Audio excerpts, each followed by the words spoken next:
Bahama দ্বীপপুঞ্জের এক জনমানবহীন দ্বীপে রয়েছে এক অদ্ভুত রাজত্ব, যা নিয়ন্ত্রণ করে একদল বুনো শূকর।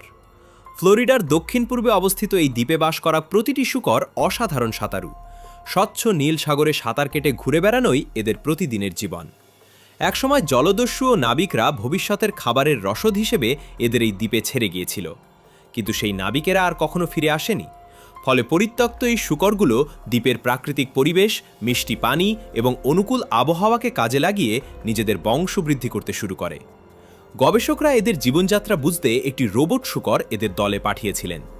বুদ্ধিমত্তা ও সতর্কতার সাথে তারা রোবটটিকে পরীক্ষা করে নিজেদের দলে মেনে নেয়, যা শূকরদের বোকামি নিয়ে প্রচলিত ধারণা একদম বদলে দেয়।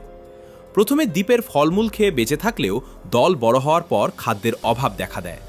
তখন তারা লক্ষ্য করে পর্যটকদের নৌকা থেকে খাবার ফেলা হয়। এরপর থেকেই তারা সাগরে নেমে সাঁতরে খাবার জোগাড় করার দক্ষতা অর্জন করে। এখন দূর থেকে নৌকার ছায়া দেখলেই এরা সাগরে ঝাঁপ দেয়। খাবারের জন্য নিজেদের মধ্যে লড়াই করলেও খাবার শেষ হওয়া মাত্রই শান্ত হয়ে আবার দ্বীপে ফিরে আসে।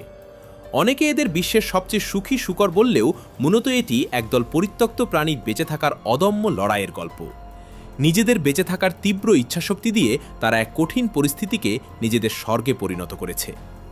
পশু পাখিদের এমন আরও অজানা গল্প ও তথ্য জানতে চাইলে চ্যানেলটি সাবস্ক্রাইব করে আমাদের সাথেই থাকুন।